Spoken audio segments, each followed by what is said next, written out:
बहुत बढ़िया कवि सम्मेलन माँ चामुंडा के आशीर्वाद से चल रहा है और ये सब आप लोगों की मेहनत का नतीजा है। जल सर ने अच्छे अच्छे कवियों को बुलाए हैं और अभी कानू ने पूरा मज़ा ले लिया है और गोपाल जी पीछे बैठे हुए हैं, ये भी खूब मज़े ले रहे थे। अरे मज़े का ये कि नहीं आवे तो रात भर नहीं आवे, मज़ा किसी के बाप का गुलाम नहीं है साहब। नहीं आवे तो रात भर नहीं आवे, आने लगे तो सुबह होते होता है। बढ़िया है, सुबह समझ में आएगा वो सब। यहाँ कौन आए कौन नहीं आए, चार पंक्तियां देता हूँ राकेश जी। स्वागत। यहाँ कौन आए कौन नहीं आए, चार पंक्तियों से आपको बताता हूँ कि यहाँ वही आए जिनकी जिंदगी उदास नहीं है। यहाँ वही आए जिनकी जिंदगी उदास नहीं है, वही यहाँ बैठे हैं जिनके टेंशन खास नहीं है। वो लोग बिल्कुल नहीं आए कभी सम्मेलन सुनने को जिनको अपनी पत्नियों पे विश्वास नहीं है। वाह वाह वाह वाह। भाई मेरे छोटे भाई कानू ने बहुत बढ़िया रंग जमाया आपके लिए और इतनी कई समस्या थी, रोजगार की समस्या थी, मोटरसाइकिल की समस्या थी, कहाँ टकराया, क्या क्या हुआ। शादी को 5 साल हो गए, पुरानी बात याद आ रही मुझे, बता दूं 5 साल तक कोई टाबर टूबर हुआ नहीं। तो एक दिन मुझे कभी समझ में मिलेगा राजसमंद, तो मैंने कहा क्या बात है, क्या खुशखबरी। कह रहा भाई साहब कहीं खुशखबरी कोई नहीं हो। मेरे कोई बात है, तो मैंने कहा यार हमारे उधर एक गोपाल जी है, मंगलवार रहते हैं, वो मेरे को एक बार कह रहे थे उनके क्षेत्र में देवरा है कोई, तो वहाँ टाबर टूबर देते हैं, उनका भेणु जी का आशीर्वाद से बच्चा बच्ची जरूर हो जाता है। तो कोई पति पत्नी आ गए, गोपाल जी भी देवरा ले गए इनको और अच्छा भाव चल रहा था और दोनों पति पत्नी दो गया, अंधा था, 5 साल रह गया, कई टाबर टूबर कोई नहीं, आशीर्वाद दो। तो बाबा जी कहा जा ये बबूत ले जान, दो जना खाता रही चो वाह दो ठोक दे पाते जावा लगे, वाह हुकुम आपनो आशीर्वाद है। तो बाबा जी जाते जाते हे कानू रुक, सपा बबूतरे भरोसे मत रहीजे, थोड़ो घणो घरे टिक्या भी करजे। रात में कभी से मिलना है फरतो भरोसे कटू है टाबर टूबर। बिल्कुल सही बात। एक बार और ताली ताली ताली वाली बजाए तो है कि मैं भी अपना क्रियाकर्म शुरू कर दूं। ये पाकिस्तान वाले भी इधर आ जाए हिंदुस्तान में तो बढ़िया रहेगा। चुपके चुपके देख रहे जैसे सीमा पार से देखते हैं ऐसे।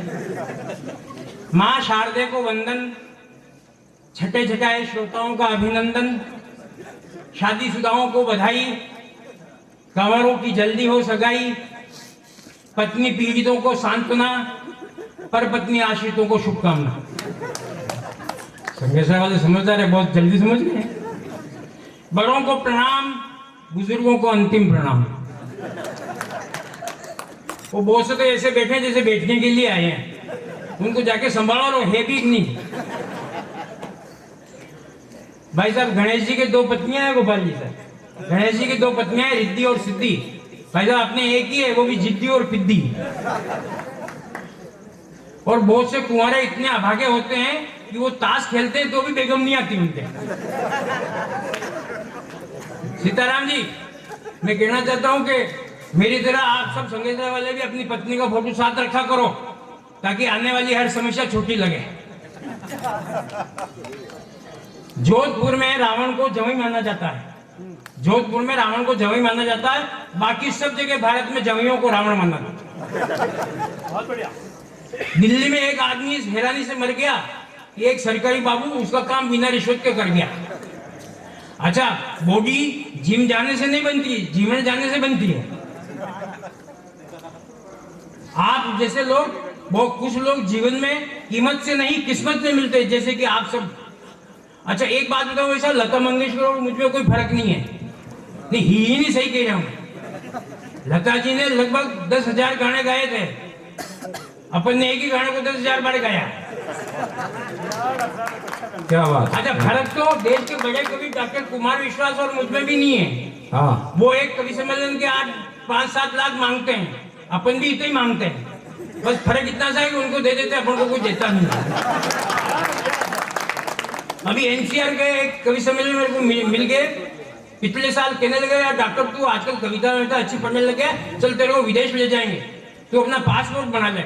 मैंने कहा यार राशन कार्ड बनाने के फोटो पड़ रहे डॉक्टर साहब, पासपोर्ट कहां से बनाऊं। अच्छा पंचायत जीवन में कई बार ऐसे रंग आते हैं, ऐसी बातें होती है कि ऐसी कई घटनाएं घटित होती है जो हमारे लिए हंसी का कारण बन जाती है। एक बार मुंबई में एक बाबा जी आए, उनके लिए ऐसा प्रचारित किया गया ये बाबा ऐसे चमत्कारी है कि कोई भी इनके सामने आएगा और उनके मन में यदि खोट होगी, बेईमानी होगी तो वो गायब हो जाएगा। तो बाबा जी ने अपनी धूनी चौपाटी में जमाई और सब लोगों ने आजमाने के लिए वहां इकट्ठे हो गए।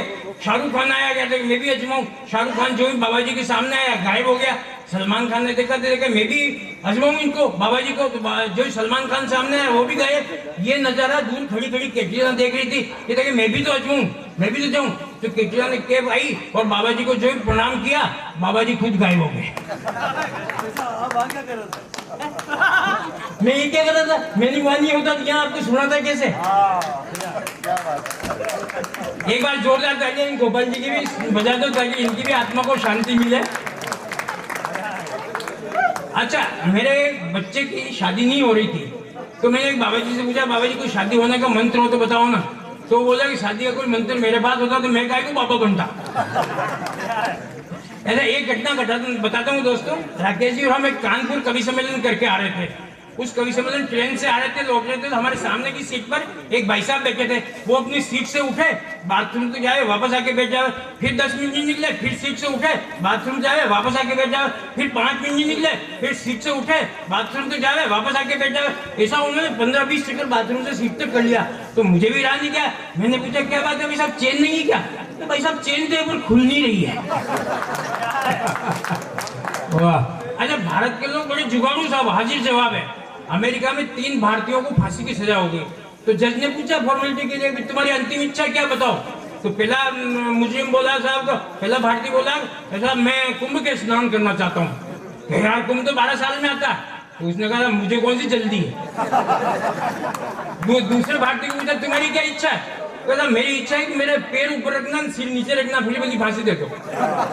तीसरे को पूछा तुम्हारी क्या इच्छा है अंतिम। मेरी अंतिम इच्छा थी है कि मेरी जगह आप ही चढ़ जाओ।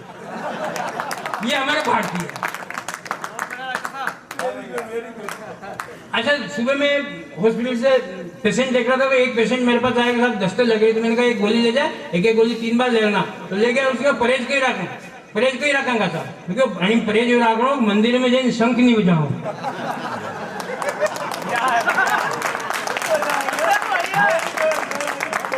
वो समझ है ना, जब दस्ते लगेगी शंख बजाएगी तब जाके मालूम पड़ेगा क्या होता है।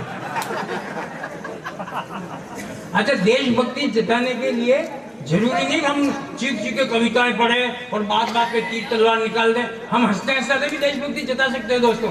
मुझे एक वाकया याद आ रहा है कि बंबई से एक जहाज रवाना हुआ, पानी का जहाज रवाना हुआ। उसमें सब देशों के लोग यात्री बैठे हुए थे।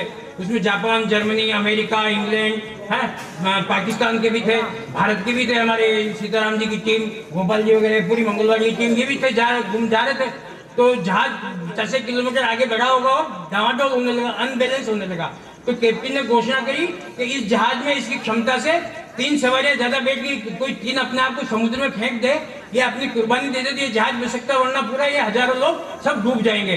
तो अमेरिकन खड़ा हुआ, उसने कहा यार मेरा देश विश्व का दादा है, सरताज है, मुझे ये काम करके अपने देश का नाम रोशन करना चाहिए। तो उसने कहा जय अमेरिका और समुद्र में कूद गया।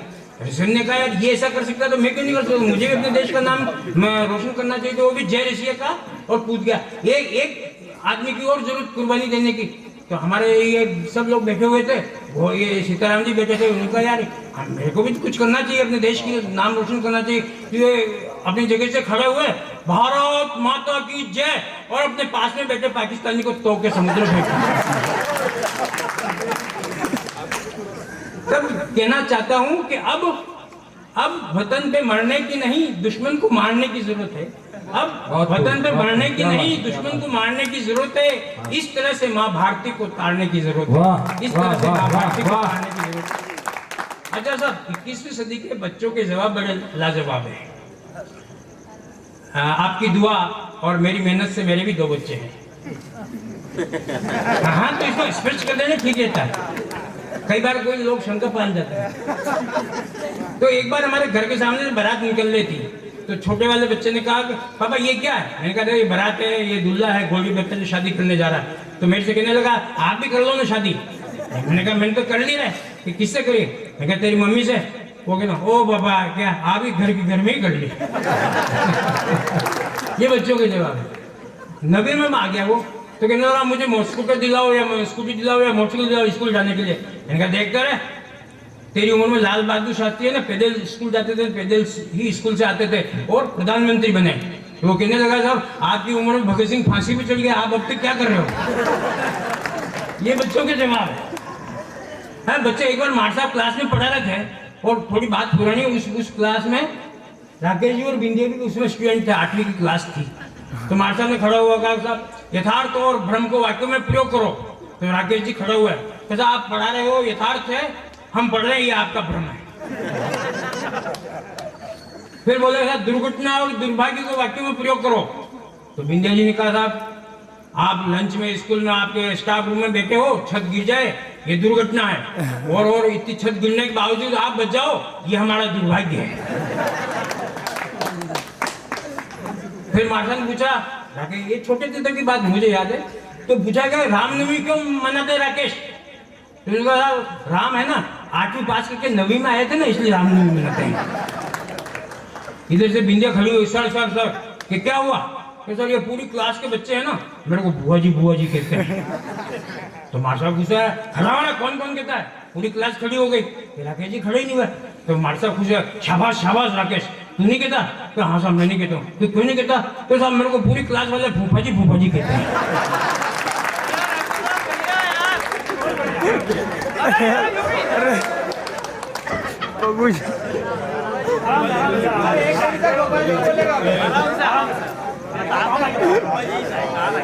नहीं वो तो जहाज की घटना याद आ गई थी।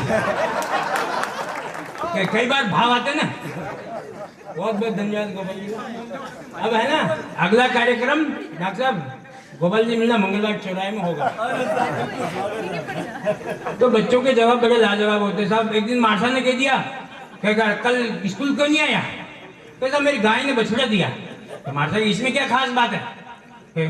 बच्चा बोला खास बात नहीं तो आप देके दिखाओ। उसने अच्छा तेरी गाय कितना दूध देती है? साहब गाय नहीं देती, दूध तो निकालना पड़ता है। ये बच्चों के जवाब है। वैसे पंचायती मसाला तो बहुत है, इसको सुनाने की जरूरत नहीं है। मेरा अपना मसाला इतना है कि रात भर सुनाऊं तो खत्म नहीं होगा। कुछ हास्य कविताओं से आपको जोड़ता हूँ सर, हंसी की कविताओं जोड़ता हूँ। और पहली कविता, और मैं देख रहा हूँ हमारे जीवन का बहुत कम ऐसे कवि सम्मेलन होते हैं जहाँ नेता नहीं होते। यहाँ पर भी कोई मुख्य रूप से या प्रमुख रूप से नेताजी है नहीं, बाकी तो हर घर में नेता है। तो मुझे एक कविता एक हास्य व्यंग्य देता हूँ कि एक काले नाग की आई खराब दशा। राकेश जी स्वागत है। एक काले नाग की आई खराब दशा, किसी बड़े नेता की कुर्सी में जा धसा। एक काले नाग की आई खराब दशा, किसी बड़े नेता की, बिहार की घटना है, राजस्थान की नहीं है, इसलिए मैं निसंकोच पढ़ूंगा। एक काले नाग की आई खराब दशा, किसी बड़े नेता की कुर्सी में जा धसा। नादानी में नाग नेता को डसने का दुस्साहस कर गया। नादानी में नाग नेता